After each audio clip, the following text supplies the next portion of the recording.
nakatakda ng magsagawa ng isang fact-finding investigation ang Office of the Ombudsman sa mga umano'y maanomalyang flood control project sa Taguig City.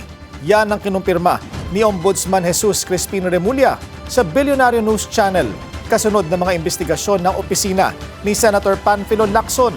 Kabilang daw sa mga posibleng imbestigahan ang sinasabing illegal reclamation activities sa baluarte ng mga Cayetano. Narito ang exclusive agenda report ni Joash Malimban. Ito ang itsura ng Laguna Lakeshore area sa C6 portion ng Taguig City noong 2018. Ito noong 2020, 2022 at 2025. Base sa satellite imaging, kapansin-pansin ang biglaang paglaki at pagdami ng umano'y reclaimed areas o yung mga lugar na tinambakan ng lupa sa paligid ng lawa. Ang coordinates ng mga ito, swak sa mga flood control projects sa lugar base sa DPWH documents na nakuha ng Billionaire News Channel.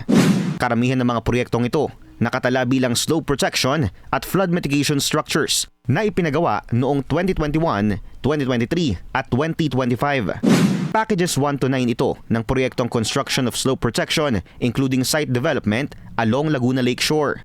Ang halaga ng bawat package naglalaro sa 91.4 to 91.6 million pesos each para sa packages 1 to 5, 71.7 million pesos each para sa packages 6 to 8 at 94.5 million pesos naman para sa package 9. Pero ng personal na puntahan ng Billionaire News Channel ang project sites, ito ang tumambad sa amin. Dito sa kinatatayuan ko ngayon, kung makikita niyo itong malawak na lupain na ito ay parte ng di umano ay illegally reclaimed areas sa C6 portion ng Laguna Lakeshore area dito sa may Taguig City.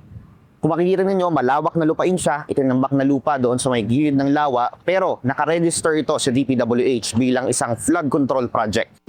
Sa isang pahayag ngayong araw, sinabi ni Senator Panfilo Lacson na nakatakda ng magsagawa ng isang fact-finding investigation ng Ombudsman kaugnay ng mga naturang proyekto. Kabilang ang iba pang alleged ghost at anomalous projects sa Taguig City na aabot umano sa mahigit 30.